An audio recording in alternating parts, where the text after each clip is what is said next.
오늘 말씀은 고린도 후서 7장 2절부터 16절까지 말씀입니다. 고린도서 7장 2절 말씀입니다. 6장에서는 너희들의 마음을 넓혀라 하고 말씀하셨어요. 그 2절 이제 7장 2절에서부터 다시 음, 사도 바울의 이 말씀이 이어집니다. 마음으로 우리를 영접하라 하고 시작을 합니다. 마음으로 우리를 영접하라.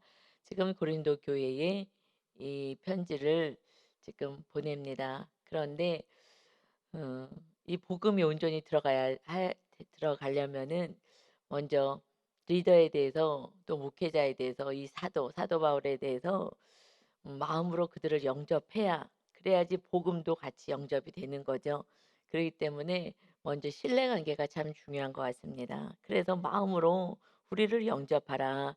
우리는 아무에게도 불의를 행하지 않고 아무에게도 해롭게 하지 않고 아무에게도 속여 빼앗은 일이 없다. 우리는 그런 사람들이 아니다. 내가 이 말을 하는 것은 너희를 정죄하려고 하는 것이 아니라 내가 이전에 말하였거니와 그러니까 전에도 말한 거예요. 너희가 우리 마음에 있어서 우리 마음 너희들이 그 성도님들이 내 마음 안에 있어서 함께 죽고 함께 살게 하고자 함이라. 오직 내가 너에게 지금 편지를 보냈는데 이 지금 빨리 디도를 만나지 못해서 이렇게 염려 가운데 있었어요. 그냥 그 교회 여러 가지 문제가 있었기 때문에 그 부분에 대해서 잘못한 사람들에 대한 치리가 있어야 되겠다. 그리고 이게 강권적으로 말씀하신 거가 있기 때문에 이들이 또 상처받고 또 이렇게 어려움을 당하지 않았을까 하는 이제 그런 마음이 있었고 그래서 다시 이렇게 편지를 쓰는 것은 우리들의 마음, 내 마음은 이런 마음이어서 정말 우리는 불의행하지 않고 누구에게도 해롭게 하거나 속여 빼앗거나 하는 그러한 사람들이 아니다. 오직 우리는 너희가 우리 마음에 있어서 함께 죽고 함께 살고자 합니다. 함께 죽고 함께 사는 건 뭐예요? 이 땅에서 육을 먹는다 하더라도 영원한 나라의 천국에 가기를 원하는 것이다. 라는 말씀인 거예요. 그때 예수님을 만나 사도 바울은 막 너무 절절한 거예요. 예수님이 메시아라는 게 기가 막힌 거예요. 그 인간 예수가 요셉의 아들, 목수의 아들로 그런데 하나님의 아들로 하니 이것이 신성 모독이다 하고 막 이단같이 생각했던 그 예수님이 하나님의 아들이었음을 주님을 만나고 나서는 이 사실을 막 알리지 않고는 견딜 수가 없는 거예요. 본인이 오해했던 것처럼 본인이 예수님을 온전히 믿지 못했던 것처럼 자기 어떤 생각 안에 그 짧은 생각 안에 그 유대인의 전통 가운데 있었던 그 산당 같은 그 생각 안에 갇혀서 다윗의 후손은 이 나라를 정말 다윗과 같이 아름답고 멋진 나라로 만들 거야. 육의 나라만 꿈꾸고 그냥 육의 사람들이니까 육의 나라만 꿈꾼 거예요. 육적으로만 생각하는 거예요. 그랬는데 온 인류의 구원을 위해서 이방인의 구원을 위해서 온 모든 인생의 구원을 위해서 왔다는 이 사실은 너무 놀라우니 그러니 그냥 한 곳에 있을 수가 없는 거예요. 그리고 주님이 "너는 이제 이방의 선교사로 내가 너를 파송하노라." 그는 그래서 가정이 없는 거예요. 이제 가정을 돌볼 뭐 이런 상황도 없어요. 그냥 오직 정말 그 영의 자녀를 낳는 일에만 힘쓰는 거예요. 영의 자녀, 내 자녀들도 돌보고 해야 되는데 그렇게 하지 않고 육의 자녀들만 돌볼 수 있도록 그래서 "너는 이제 편안하게 온 다니면서 세상을 다니면서 복음을 전하여라." 그러니 이것을 전하니 오직 우리가 살 것은 육으로는 잠깐 있다가 죽게 되고 우리는 영원한 나라에서 살 거야. 너와 함께 우리는 너희가 내 마음 안에 있다. 그래서 함께 죽고 함께 살고자 합니다. 그래서 나는 너희를 향하여 담대한 것도 많아. 너희를 향한 신뢰감이 크다. 그리고 너희를 위하여 자랑하는 것도 많다. 너희가 이 고린도 교회 성도들이 많은 은사도 있고 하나님 앞에 열정과 열심이 있는 거 그걸 다 들어서 알죠. 너무 기쁘다. 그리고 내가 우리의 모든 환난 가운데서 위로가 가득하고 너희들 때문에 위로가 크다. 내가 환난도 당하고 전도하다가 어려움도 당하지만 너희가 나의 기쁨이다. 그래서 기쁨이 넘치는도다. 목회자는 성도가 성장되었을 때 그게 기쁨인 거예요. 성장되었을 때는 너무 기쁜 거예요. 막 박수치고 기뻐하는 거예요. 그런데 성장되지 않고 그 자리에 있든지 더 후퇴하든지 더 세상으로 나가든지 할 때는 막 슬퍼요. 그래서 이렇게 치리도 하는 거 이렇게 하면 안 되지. 그리고 교회 안에서 서로 성도끼리 악을 행하는 거예요.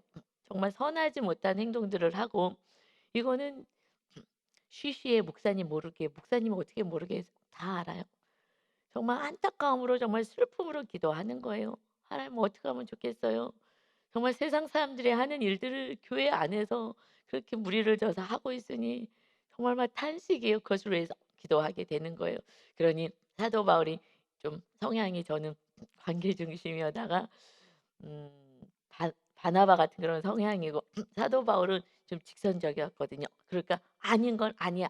하고서는 이렇게 얘기를 해 놓고 또 걱정되는 거예요. 어차피 다 무슨 유형이든 간에 다 성도들을 위하는 건데 그래서 중보하고 기다려 주는 주기도 하고 그러다가 조심스럽게 얘기하기도 하고 먼저 얘기하고 나서 '아이고 이것도 시험 들면 어떡할까.' 하면서 또 중보하든 이게 뭐 앞이든 뒤로 가든 이런 마음이 있죠. 그래서 이 염려가 되는 거예요. 또 사도 바울은 오직 천국을 위해서 정말 건면한 건데 이러다 믿음 떨어지고 온전한 진리 안에 가지 못할까 봐 이렇게 한 거죠. 근데 뭐라고 3 절에서 말씀하냐. 함께 죽고 함께 산다는 거예요. 함께. 하나님이 우리와 함께 하시기 위해서 예수 그리스도를 보내 주셨잖아요. 그래서 정말 고난 당하시고 십자가 형틀에 매달리고 제 사함 받게 하시고 그래서 함께 살다가 이 땅에서 우리 하나님 우리와 함께 살다 영원한 나라에서 또 함께 살고자 하심인 거예요.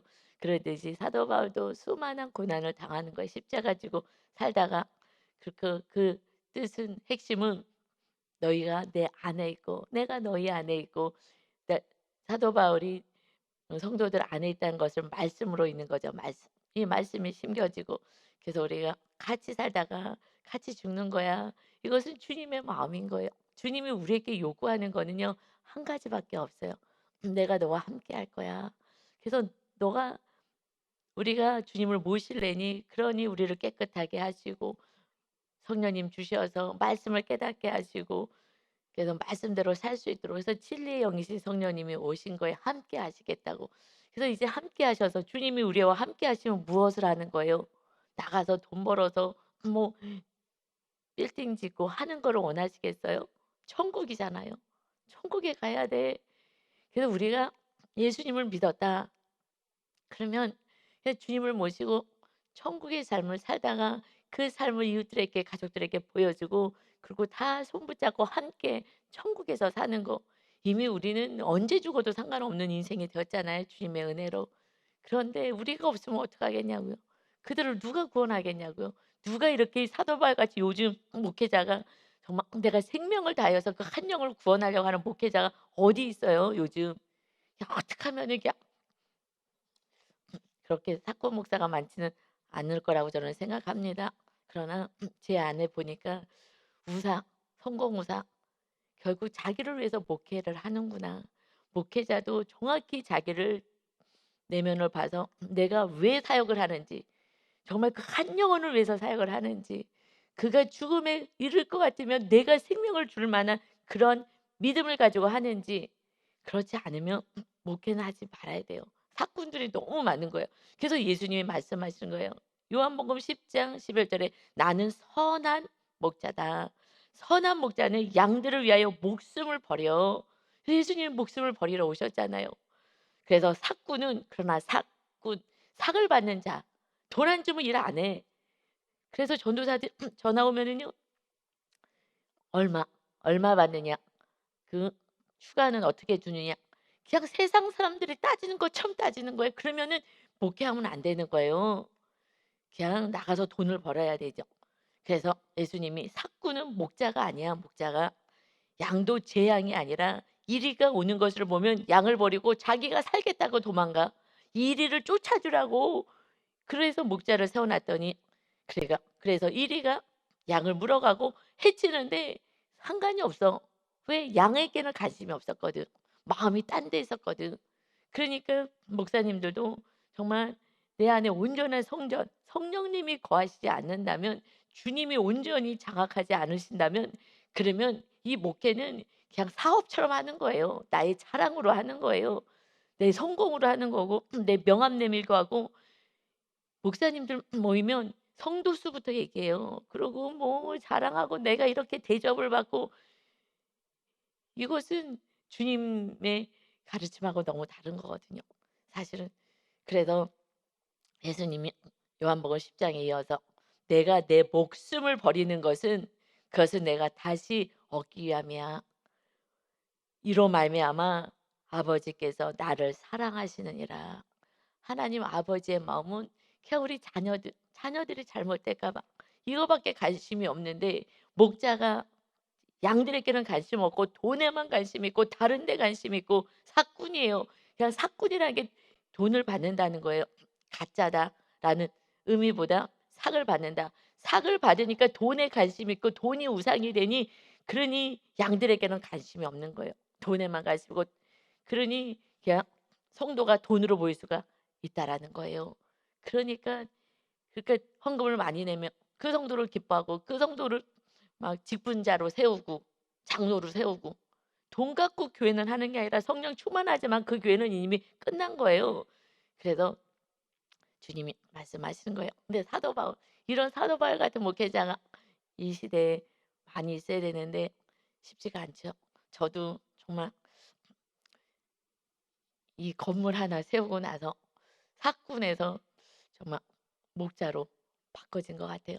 내 안에 목회하는 목적이 정말 세상의 어떤 부모님이 주셨던 그런 산당 같은 이 목회가 이 성도수가 내 아이 자랑이 되고 내 자랑이 내 양도 아닌데 뭐가 자랑인 거예요.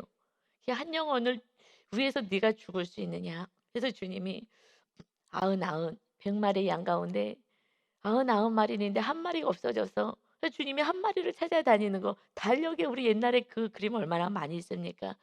그리고 그 한 마리를 찾았다 고 어깨 메고 막 기뻐 돌아오는 그것이 주님의 마음이고 이렇게 해야 되는 거야. 한 영혼.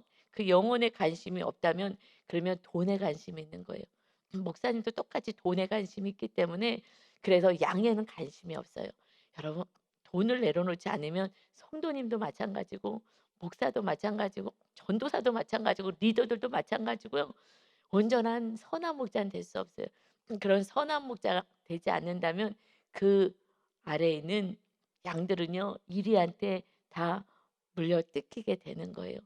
이것이 정말 우리 교회 저 포함해서 리더들이 정말 돈을 사랑하지 말고 다른 걸 사랑하지 말고 뭐 첫 번째가 돈이니까 돈 사랑하지 말고 돈 때문에 시험 들어서 쓰러지고 넘어지고 양을 돌보지 못한 경우가 있어요. 돈 때문에 자기 시험 들고 쓰러지고 넘어지고 그러고 그렇게 하지 말고 정말 영혼을 사랑할 수 있는 우리 교회 리더들로 또 우리 사역자들로 세워지기를 소원합니다. 아멘. 날마다 깨어 있어야 합니다. 이 마지막 때에 그렇지 않으면 그냥 다 양들은 마귀한테 물려서 다 피를 흘리고 있는 거예요. 그리고 온전한 함께 죽고 함께 살자. 우리 끝까지 천국 가야 돼 하는 목숨을 주는 이런 사역자가 이 시대에 반드시 필요한데 하나님이 성전 세워라 특명 주신 것을 보면 우리 교회가 지금 리더들도 이렇게 세워나가고 있고 옛날에는 내 생각, 내 또 인정 욕구 이런 것들로 시작했던 또 이렇게 사역자들도 다 오픈하고 우리들의 모습을 다 드러내고 이러고 날마다 모임하면서 우리가 내 모습이 아직까지 요만큼밖에 안 됐어요. 또 이게 올라왔어요. 사실 그렇게 하면서 사역자들이 모임에서 자기를 다 오픈을 해요. 그래서 얼마나 그 모습이 아름다운지 저는 모르겠어요. 세상 사람들은 "야 이 정도밖에 안 돼?" 여러분 얼마나 가리는지 알아요? 목회자들이 철저하게 가려요. 이중생활이에요 저는. 온전히 이중생활이라 봐요. 그래서 옛날에 이런 얘기들이 있어서 사모님들이 목사님들이 어 사모님들이 그렇게 얘기하는데 "나는 강대상에서 살았으면 좋겠다."고. 강대상에서 목사님은 너무 멋있고 아름다운데 근데 삶에선 틀리니까 이 사모님들이 "나는 강대상에서 살았으면 좋겠다."고 이런 얘기가 옛날에 많이 제가 어렸을 때 들었어요. 그렇게 다른 거예요, 다른 거. 삶과 이 말씀이 선포가 다르다는 건요. 그거는 가짜잖아요, 가짜. 이중인격자인 거예요. 이거는 안 되는 거예요. 그래서 우리 사역자들이 같이 나눔할 때는요. 정말 성도님이 들으면 깜짝 놀랄 수도 있을 거예요. 솔직히 오픈하는 거예요, 우리 연약한 것을. 그런데 인간이기 때문에 그거는 정말 올바른 고백을 한 거예요. 근데 그 고백을 할 때마다 제가 '아 이제 됐다.' 저기까지 자기 수치를 드러낼 수 있다면 정말 거룩을 향해서 살아가는 거기 때문에 '야 됐다.' 얼마나 귀하고 얼마나 아름다운지 몰라요. 그런데 가리면 그때는 이제 답이 없는 거예요. 자기가 자기를 속이는 거거든요. 겉모습을 보면서 자기가 의로운 걸로 착각하고 살죠. 제가 오랜 세월 제가 의로운 자인지 알았던 것처럼 그래서 우리 전사님들 자기의 연약을 이렇게 오픈할 때에 정말 그래서 성도 우리들끼리 이 오픈을 많이 해요. 물론 요즘 성도님 있어도 그냥 오픈을 해요. 왜냐면 '아 전사님들도 또 목사님들도 이렇게 안 되는 영역이 있구나.' 하는 것이 감사하죠. 저 금요일 날에 우리 유 목사님이 이렇게 가정에 있었던 본인에 대한 그 실수를 오픈했을 때 참 고맙더라고요. 전 사실 고마웠어요. 거룩한 모습이 아니라 내가 실수한 거 싹 가린 것보다 정말 오픈에는 그 오픈은 어떤 분이 듣고요. 그리고 바로 토요일 날 똑같이 아들에게 똑같이 그렇게 용서를 구하고 이렇게 목사님이 하듯이 뭔가 이렇게 흘러가게 해야 되겠다. 물질이 한 것을 똑같이 하신 성도님을 제가 토요일 날 만났잖아요. 할렐루야. 기도하러 오셨어요. 이것이 영향이 있는 거예요. 나는 말씀 우리가 몰라요. 엄청 많이 우리 읽고 듣고 다 했잖아요. 살아내질 못하는 거예요. 그런데 그날 목사님이 그렇게 고백하시는데 저는 설교 가운데 제일 아름다운 설교였던 것 같아요. 제가 앉아서 듣는데 목사님이 내가 이렇게 실수를 하고 내가 아들한테 용서를 구하고 정말 내가 너무 부끄러웠습니다."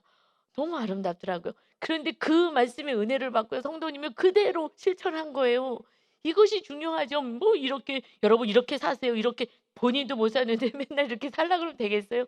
나도 사실 잘 못 살아요. 이것이 사실은 성도님들께도 도전되고 '아 목사님들도 잘 안 되는구나.' 이게 또 소망인 거예요. 리더들이 오픈할 때 그래서 '내가 이렇게 못 살았다.' 그러면 '아 리더들도 안 되는구나.' 하면서 또 쉼을 얻고 갈 수 있는 거예요. 부모님들도 정확히 오픈해야 돼요. '야 나도 이렇게 안 됐다.'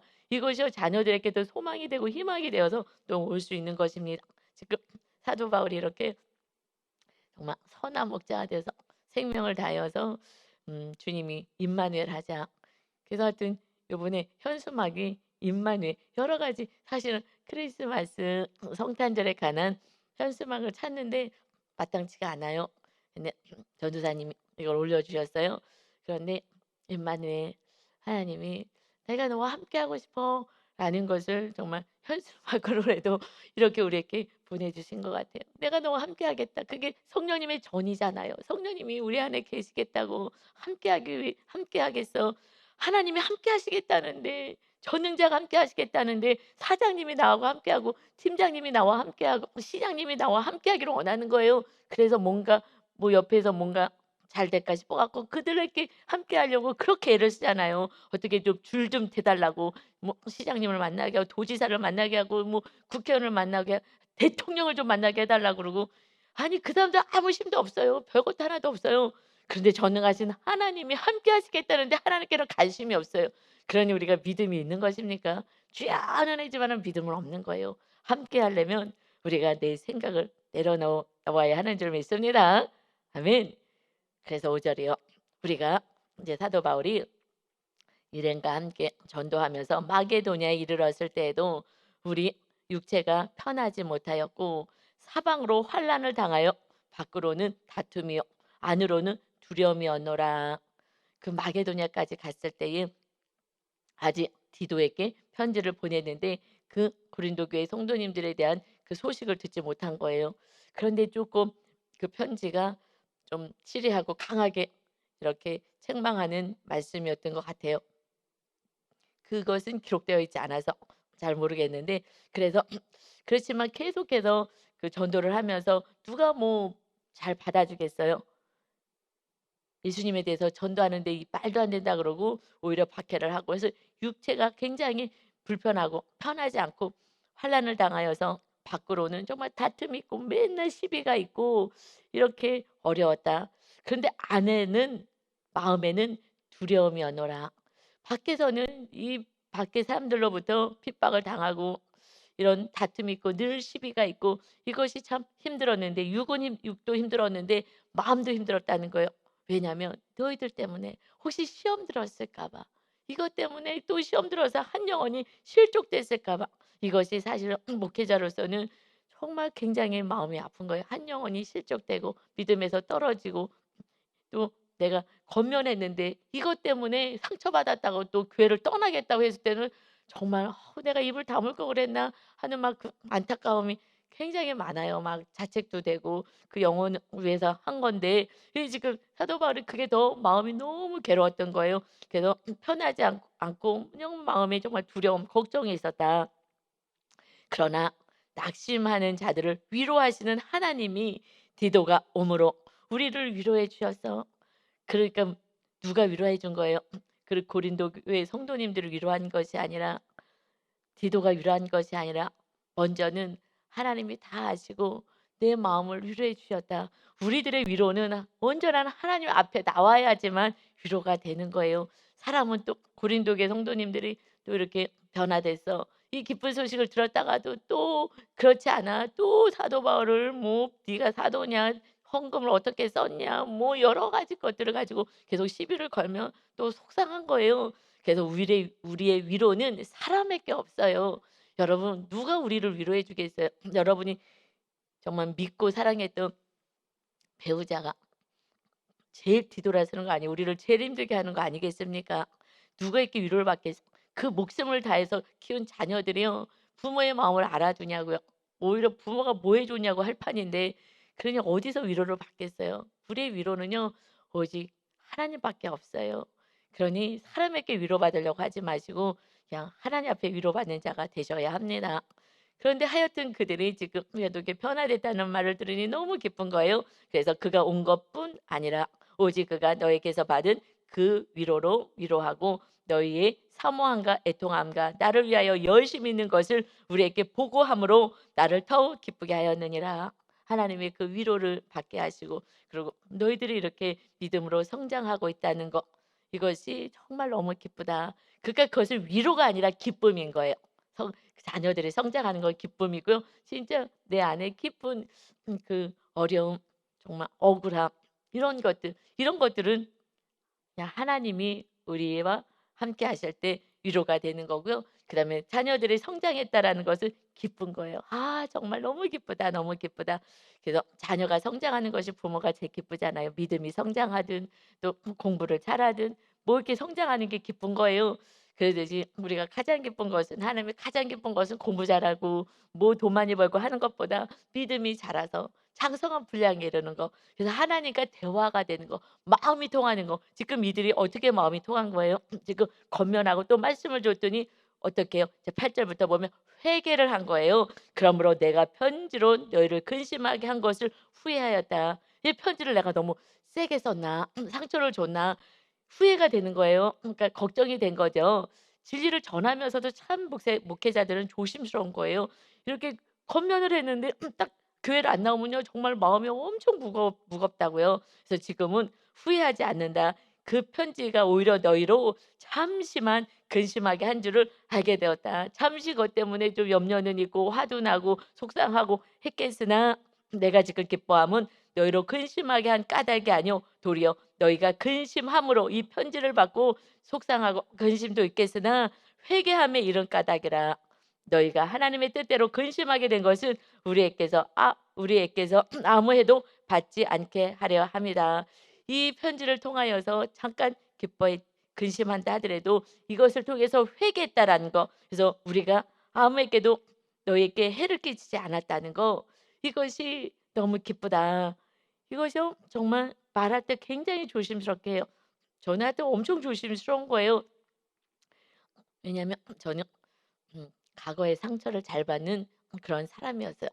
상처를 잘 받았기 때문에 그래서 저는 이런 말을 해도 상처받을 수 있다는 걸 알아요. 그래서 사실 감사해요. 그래서 제가 많이 힘들게 살았어요.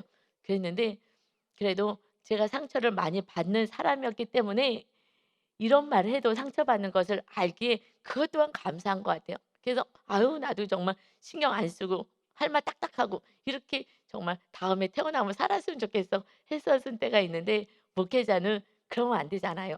정말 조심스럽게 정말 사도 바울도 직선적이고 정말 추진력이 있다 하더라도 그래도 이렇게 염려하면서 막 걱정하는 이 마음이 있는 것처럼 실족될까 봐 이것은 우리가 정말 말로 실족해요. 아무리 좋게 얘기해도 뭐 상대방이 상처가 있으면 또 실족하는데 그러니 얼마나 조심스럽겠어요. 그러니 저는 또 그것까지 아니 저 유형도 다 아니 성격 유형도 아니 조심스럽게 얘기한다고 또 상처들도 웬만하면 보이니까 조심스럽게 한다고 하더라도 내가 생각한 것보다 상처가 더 깊은 사람이라면 가지고 있는 어렸을 때 받은 상처가 더 깊다면 그러면 영락없이 시험 들어요. 그러니 어떻게 해요? 그냥 조심스럽게 해도 상처받으니 그러면 중보기도 하는 거죠. "하나님 위로해 주세요." 그러고 "치료해 주세요." 하고 중보기도 하는 거예요. 그래서 인간관계는 참 피곤한 거예요. 그래서 목회자들이 왜 피곤하냐면 이게 내 마음 같지가 않거든. 내 마음 같지가 않은 게 힘든 거에서 사도 바울이 "마음을 좀 넓혀라. 마음으로 우리를 영접해라." 그래서 우리가 회개하게 되었을 때에 그때는 인제 '아이고 살았다.' 왜냐하면 성장되니까. 성장되니까 겉면했는데 성장돼요. 그렇지 않으면 시험으로 빠지거든요. 겉면했을 때 시험 빠지든지 아니면 성장하든지예요. 근데 성장되면 얼마나 기쁘겠어요. 그래서 10 절에요. 하나님의 뜻대로 하는 결심은 후회할 것이 없 후회할 것이 없는 구원에 이르게 하는 회개에 이르는 것이요.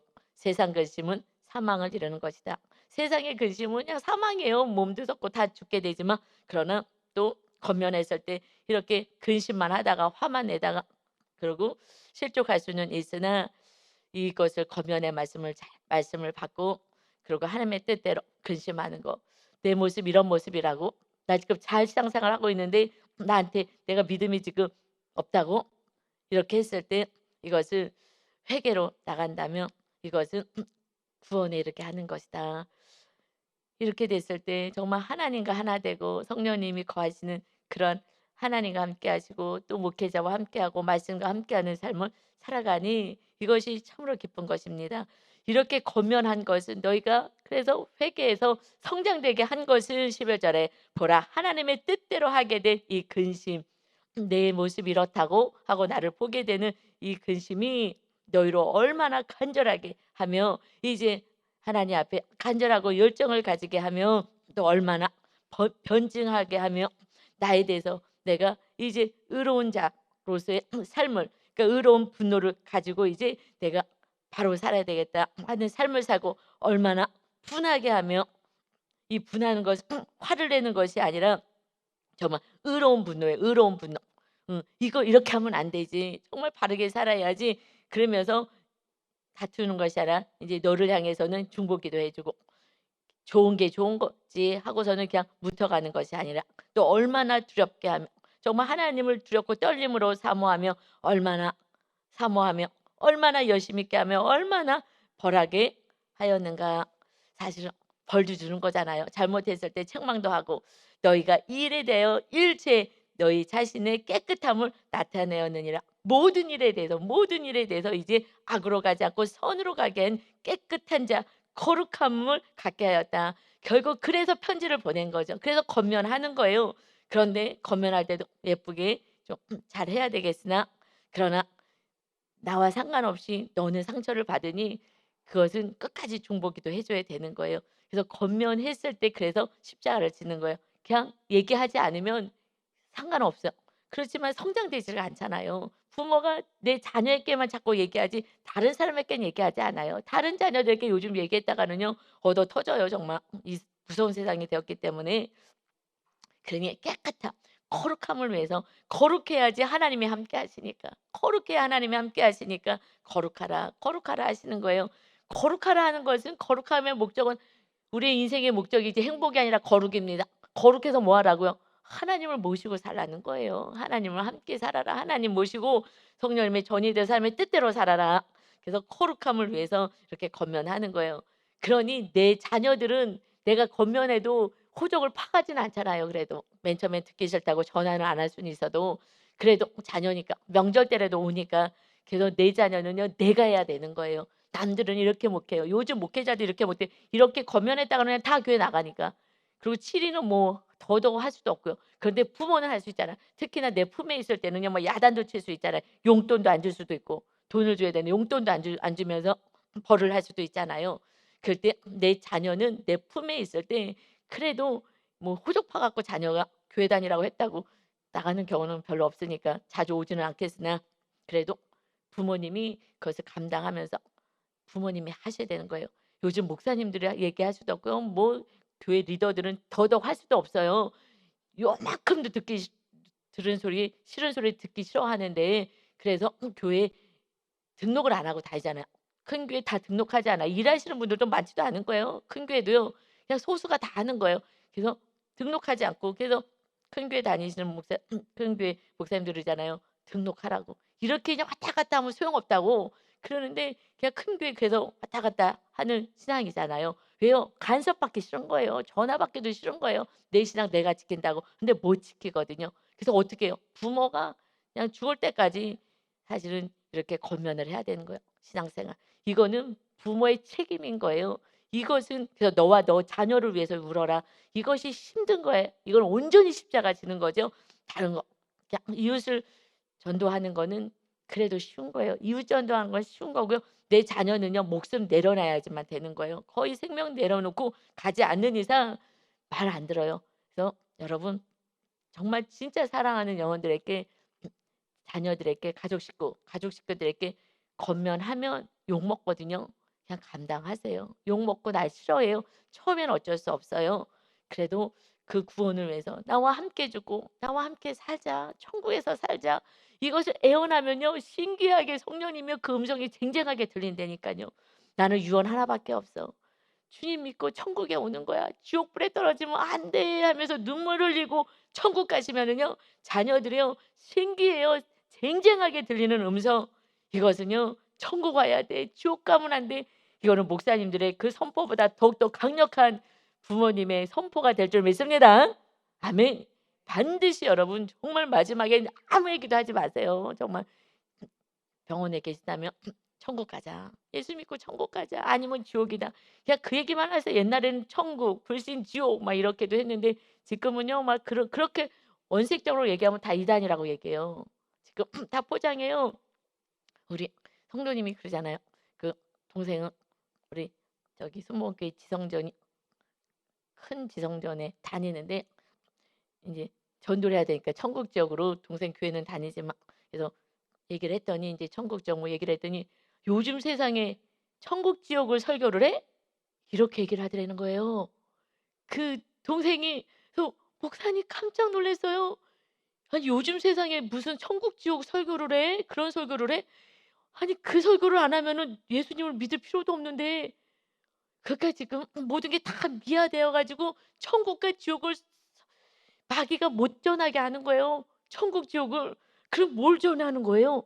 주님이 오신 게 천국에 와야 돼. 이것 때문에 내가 죽었다고 하는데 우리 안에 천국을 세우러 오시고 천국을 가자고 하는데 지옥 가면 안 된다고 하는데 그러는데 어떻게 그런 설교를 요즘 세상에 하고 있냐는 그 말에 집사님이 너무 충격받았는데 저도 충격받았어요.